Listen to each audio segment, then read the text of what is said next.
Ford built a 662 horsepower street-legal Mustang in 2013. That's not the wildest part. The wildest part is they have been doing this since 1964, building cars that had no business leaving the factory floor with license plates. These are not modified cars. These are factory-built monsters, where Ford's engineers looked at racing regulations, found the loopholes, and shoved race engines into street cars just to make them legal for competition. The homologation specials, the drag strip terrors, the NASCAR rule benders. Here are the 13 wildest factory Fords that prove the Blue Oval has always confused street cars with race cars. Starting with the international insanity most people do not know about. Number 13, 1973. Ford XB Falcon GT Coupe, the Mad Max car. That's how most people know it. But before Mel Gibson turned it into the V8 Interceptor, Ford Australia built the XB Falcon GT as a proper muscle coupe with a 351 Cleveland under the hood. This was not some movie prop. Ford sold these to the public. The 351 Cleveland produced around 300 horsepower in Australian trim, which does not sound wild until you remember this was 1973, when American emissions regulations were strangling everything. Australia did not care. They kept building brutal V8 engines, while the rest of the world was fitting catalytic converters and killing compression ratios. The XB Falcon's cultural impact is massive, but the numbers debate is real. It was not the fastest Ford Australia ever built. It was not even the fastest Falcon, but the styling, the presence, and the fact that it became the most famous movie car in history make it undeniably wild. Buyer reality. Import nightmare. Part scarcity is brutal unless you are sourcing from Australia. Collector pricing has exploded because of the movie connection. You are looking at 6 figures for a real GT in decent shape. Number 12, 1970. Ford Falcon XY GT HO Phase 3. This is the fastest one.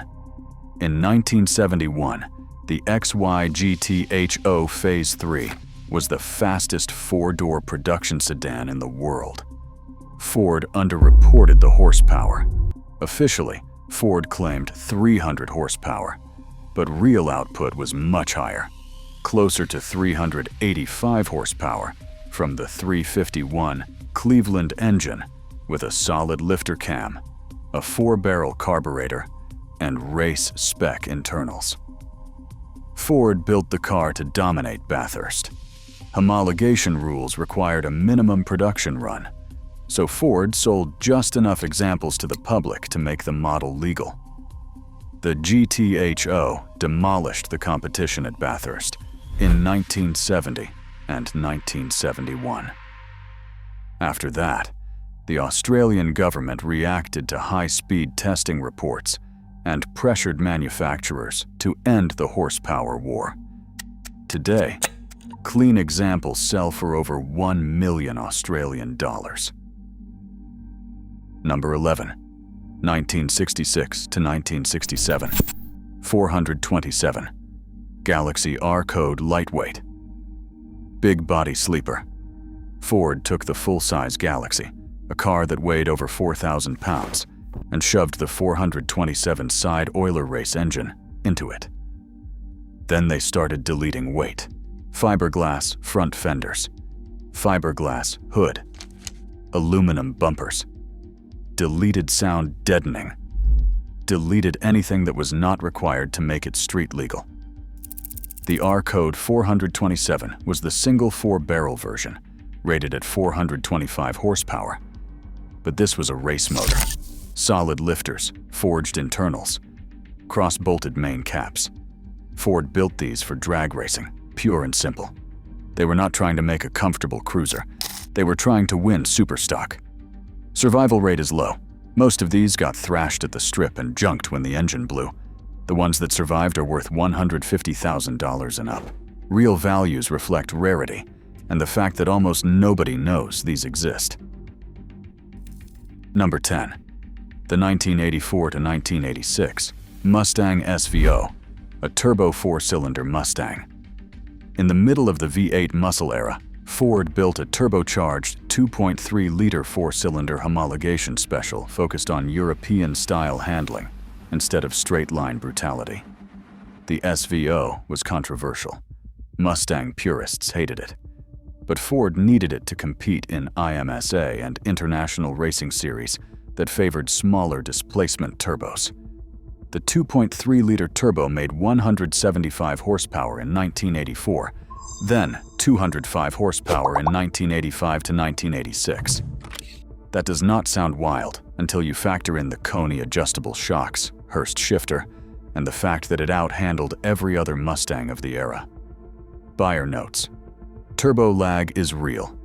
Boost controller failures are common. The 2.3-liter turbo, it is bulletproof if maintained, but parts are getting scarce. These are undervalued today. You can find decent examples for $15,000 to $25,000, which is cheap compared to Fox body GTS.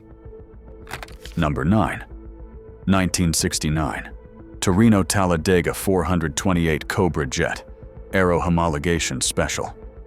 Ford needed to win at NASCAR's new superspeedways, Daytona and Talladega. The standard Torino had terrible aerodynamics. The front end was blunt, the grille sat back, and air stacked up at high speeds, creating drag and instability. Ford's solution was the Talladega. They extended the nose 5 inches, made it flush with the grille, and reshaped the front fenders so air could flow smoothly over the body. The result was a car that could run 190 miles per hour on the banking, when the competition was struggling to break 185. NASCAR required 500 production examples for homologation. Ford built 743 to be safe. Most came with the 428 Cobra Jet, rated at 335 horsepower. Real output was closer to 400. The Cobra Jet was bulletproof. It had a forged crank, nodular iron rods, and a 735 CFM Holley. It would run forever if you kept oil in it. Buyer reality: rust is the killer. Torinos rot in the quarters, floors, and trunk. The 428 Cobra Jet is thirsty. Expect single-digit fuel economy. Values are climbing fast. Decent drivers are $60,000 to $80,000 now. Restored examples push $150,000. Number 8. The Fox Body Mustang 5.0 from 1987 to 1993. LXGT, the street legend that refused to die. Ford kept building the Fox Body Mustang for 15 years because it worked.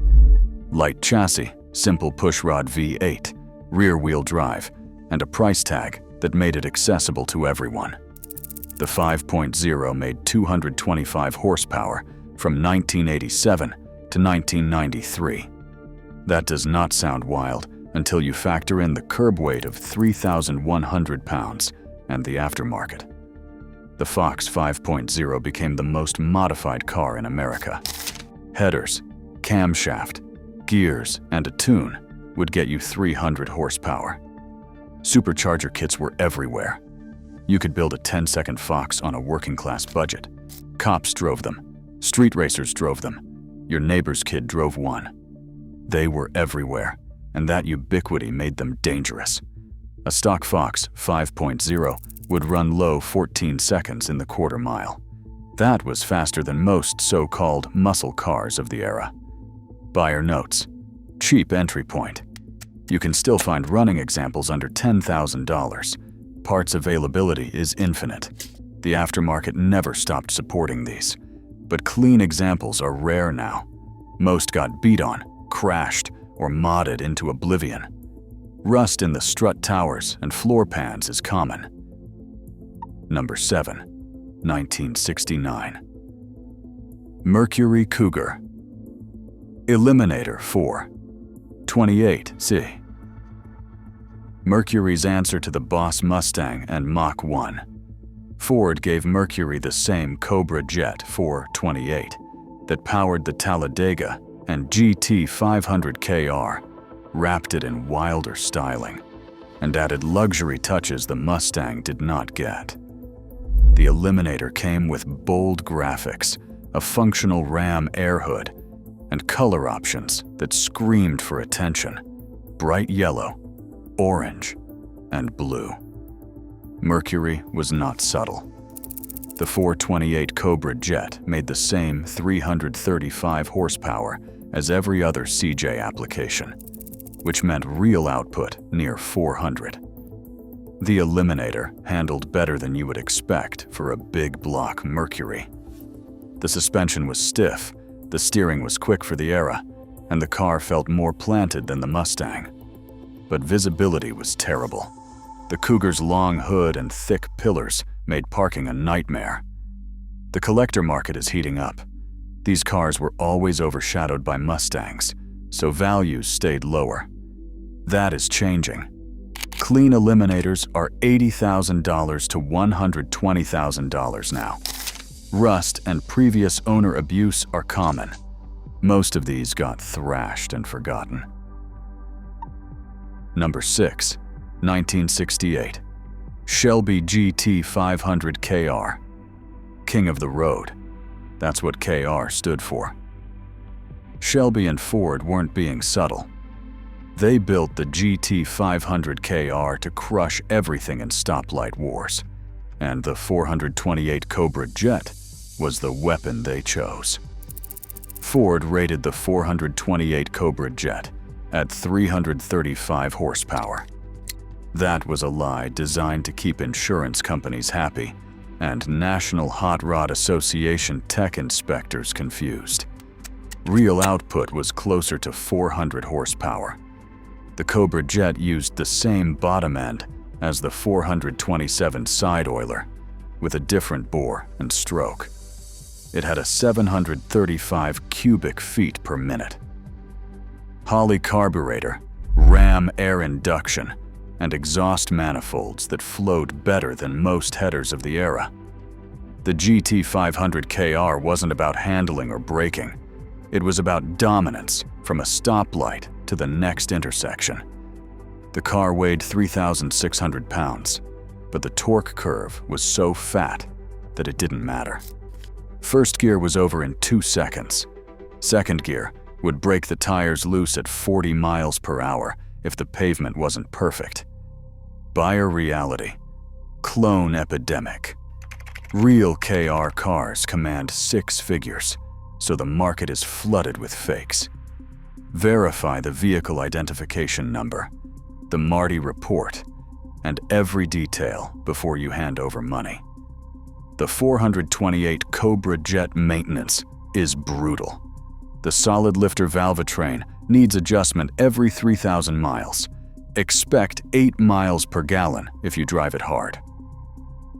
Number 5. 1964. Fairlane 427 Thunderbolt. This is where it started. The Thunderbolt was Ford's first purpose-built drag strip special, and it set the template for every homologation monster that followed. Ford took the mid-size Fairlane, ripped out the front end, and replaced it with fiberglass. Fiberglass hood, fiberglass fenders, fiberglass inner structure. Then they shoved in the 427 high riser, a race motor with dual 4-barrel carbs, an aluminum intake, and headers that barely fit under the hood. They deleted everything. No heater, no sound deadening, lightweight seats, plexiglass windows. The battery moved to the trunk for weight distribution. Ford built these to win NHRA Superstock, and they did. The Thunderbolt dominated AFX in 1964, running low 11-second times right off the trailer. Only 100 were built. 49 went to dealers. The rest went directly to racers. Ford didn't care about street manners or comfort. They cared about winning, and the Thunderbolt delivered. Values now range from $150,000 to $300,000, depending on history and documentation. These are pure collector trailer queens. Nobody drives them. Parts are unobtainium. If something breaks, you're fabricating or searching swap meets for years. Number 4. The 2000 Ford Mustang SVT Cobra R. No radio, no air conditioning, no rear seats, no excuses. The Cobra R was SVT's track-focused monster, built in limited numbers for customers who wanted a factory race car with a VIN. Ford installed a 5.4-liter double overhead cam V8 engine, making 385 horsepower, backed by a Tremec T56 six-speed transmission. The suspension was full race spec, with Eibach springs, Bilstein shocks, and massive sway bars. Brembo brakes with 13-inch rotors. BBS wheels. Everything about this car was built for lap times. Ford limited production to 300 units. You could not just walk into a dealer and buy one. You had to apply. You had to prove you were going to track it. Ford wanted these cars competing, not sitting in climate-controlled garages. The Cobra R was not comfortable. The suspension was punishing on rough roads. The gearing was too tall for street driving, but on a road course, it was devastating. It ran with Porsches and Corvettes that cost twice as much. Buyer notes. Values are $80,000 to $120,000 today. Maintenance is expensive. That 5.4-liter double overhead cam V8 needs frequent valve adjustments, and the Tremec T56 requires specific fluid. Most examples have track miles, so inspect everything. This is not a daily driver. This is a track weapon that happens to be street legal. Number 3. The 2003 to 2004 Mustang SVT Cobra Terminator. It used a supercharged 4.6-liter double overhead. Cam V8. Ford rated it at 390 horsepower. That rating was low. Real output was 420 horsepower at the wheels on a stock Terminator, and crank horsepower was closer to 500. The Terminator used an Eaton M112 Roots-type supercharger running at 8 pounds per square inch. The double overhead cam heads flowed massive air, and the forged internals could handle far more boost than Ford installed from the factory. That is why the aftermarket went insane with these cars. The independent rear suspension, IRS, was controversial. Fox body fans hated it, saying it was complicated and weak. In practice, the IRS helped the Terminator hook on rough pavement, where solid axles would bounce and lose traction. The trade-off was wheel hop under hard launches and expensive differential failures if you beat on it. Heat soak was real. The supercharger sat in the valley of the engine, and under sustained hard driving intake temperatures would climb and power would drop. But for street use, the Terminator was devastating. It would walk away from Corvettes and embarrass cars that cost twice as much. Aftermarket support is insane. Pulley swaps, ported blowers, camshafts, headers, and tuning are common. A basic bolt-on Terminator makes 500 rear-wheel horsepower. Built motor cars pushing 1,000 horsepower are common. The platform responds to modifications better than almost anything Ford ever built. Buyer reality values are from $35,000 to $60,000, depending on miles and condition. Watch for blower bearing failure. The Eaton superchargers wear out, and the whine can turn into a grinding noise before the unit grenades. Differential bushings wear and cause wheel hop. Parts availability is excellent, and the platform is effectively bulletproof if properly maintained.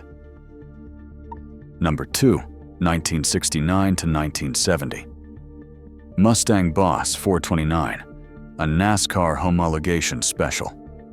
Ford needed to legalize the semi-Hemi 429 engine for NASCAR, so they had to install it in a production car. The Mustang was the only platform that made sense, but the 429 did not fit. Car craft had to modify every single car. They cut the shock towers, relocated the battery to the trunk, fabricated new motor mounts, and installed a functional ram air scoop. The Boss 429 was not a factory assembly line car. It was hand-built in limited numbers, purely to satisfy NASCAR homologation requirements. The 429 semi-Hemi used canted valves and hemispherical combustion chambers. Ford rated it at 375 horsepower, which was absurd. Real output was closer to 500 horsepower, with the right tuning. But the engine was designed for NASCAR high revolutions per minute endurance racing, not street performance. The cam was too mild, the compression was too low, and the exhaust manifolds choked airflow. Street manners were terrible. The engine did not wake up until 4,000 revolutions per minute. Below that, it felt slower than a basic 428 Cobra jet. The handling was compromised by the massive weight of the engine sitting over the front wheels. The Boss 429 was built to legalize an engine for racing, not to be a great street car. Survivor values range from $200,000 to $400,000, depending on documentation and originality. Restoration costs are brutal. Parts are scarce and expensive. Drivability is a nightmare. This is a collector piece, not a driver. Number 1. The 2013 to 2014 Shelby GT500. It was the most powerful factory Ford ever built at the time. It made 662 horsepower from a supercharged 5.8-liter V8. That was not an underrated number. That was real, certified, dyno-proven output. Ford used a 2.3-liter Eaton TVS supercharger, spinning at 9 pounds per square inch. The aluminum block and forged internals were built to handle the stress. The cooling system was upgraded with a larger radiator and a transmission cooler. A carbon fiber drive shaft reduced rotational mass. The Torsen limited slip differential put power to the ground. Brembo 6-piston brakes with 15-inch rotors stopped the car from triple-digit speeds. The GT500 would hit 60 miles per hour in 3.5 seconds. Quarter-mile times were low 11 seconds at 125 miles per hour. Stock.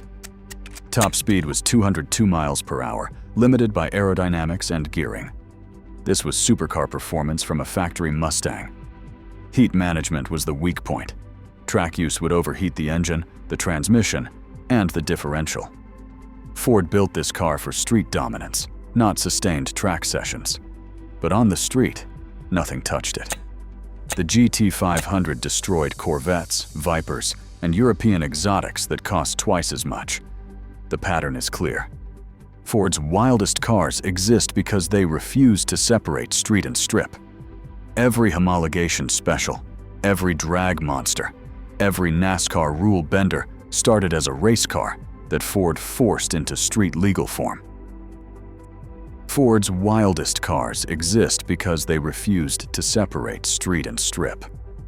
From the Thunderbolt to the GT500, they built race cars with vehicle identification numbers and called them street legal. If you want more factory secrets they do not advertise, subscribe for the next breakdown.